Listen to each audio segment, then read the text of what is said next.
Number 12 is a problem where they're going to probably use Beer's law to determine the concentration of a colorful compound. So a student is instructed to determine the concentration of cobalt chloride, and it's probably that cobalt's a transition metal that makes it colorful.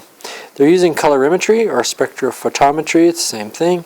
The student is provided with a 0.1 molar solution of cobalt chloride, and they need to prepare a bunch of more diluted solutions. So at some point we may have to apply our dilution formula to figure these out. But let's look at A. Describe the procedure for diluting the 0.1 molar solutions to a concentration of 0.02 using distilled water, 100 milliliter volumetric flask, a pipette, and a burette. So let's look at a couple of these things. Alright, so let's talk about the equipment. So a pipette or burette is something that's used to deliver a very precise and small amount of liquid. Now we've used pipettes before, which this is a barrel pipette, it's just a plastic one. Some of the fancy ones will have graduations on the side, but mostly they're talking about a pipette that looks like this, where essentially a tube of glass that has really specific measurements. And so it's essentially a device to deliver an exact volume of stuff to it. The other thing is there's also, they were talking about a burette right here, and a burette we've seen before. We use them for titrations, but they also can be used to deliver precise amounts. Like if you started at 22 milliliters of a solution and you went down to 24, you would have delivered 2 milliliters. So that's the equipment that they're talking about, and it's usually the best equipment to deliver small amounts of material. And then a volumetric flask is something that looks like this. Surely at some point during CP Chem or AP Chem you've used one where you put in your stuff, you fill it up to the line. You can see they all have a line. They come in different volumes. You can get them in different sizes, and you can see the one that I think that they're using in this problem is the 100 ml one right here. And they also come in glass as well. So that's the equipment that they're talking about, and it's very useful to be reminded of that before you start tackling lab questions. Now, so I'm going to describe how to make up the solution. And you notice it says include specific amounts where appropriate. So I not only need to do the calculations, but I also need to describe how it works. So the calculation is probably the best place to start, which is we're having to dilute a sample. The sample is diluted from 0.1 molar down to 0.02 molar, so it's being diluted quite a bit. And you remember that the equation that's useful for figuring out dilutions is MV equals MV, where the 1s are the starting concentration and volume and the 2s are the ending ones. Alright, so I've set up my calculation here where my starting concentration was 0.1.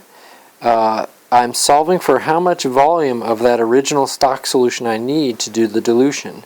And my ending concentration is 0.02, and my ending volume, because I'm using a 100 milliliter volumetric flask, has got to be 100. And so what I found is that V1 is I'm going to need 20 milliliters of that original stock solution, and then once I put the 20 milliliters into my volumetric flask, I can fill it up to 100 milliliters. How am I going to get the 20 milliliters of my stock solution in there?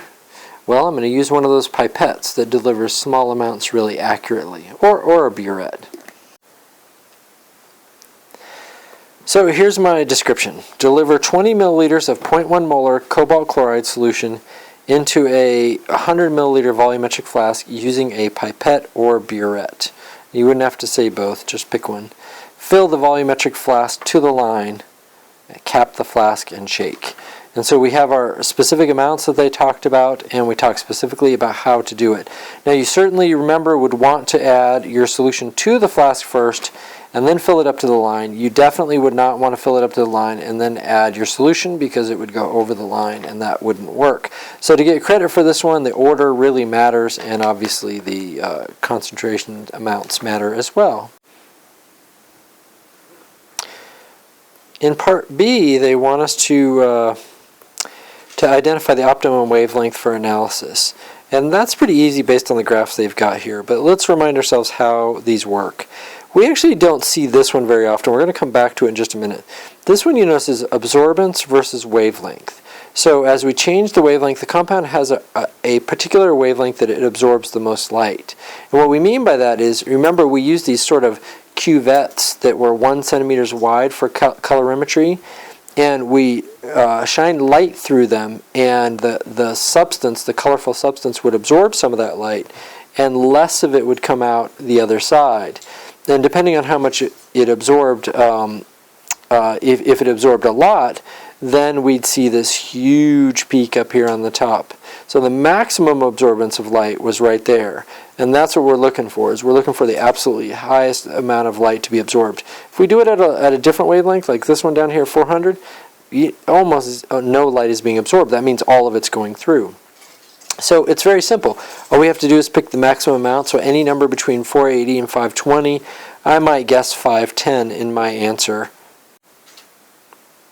So 510 nanometers is the wavelength where the most light is absorbed. I think that should be good enough. Now, before we move on, though, let's look at this graph. That we don't want to ignore this. You notice this one is percent transmittance.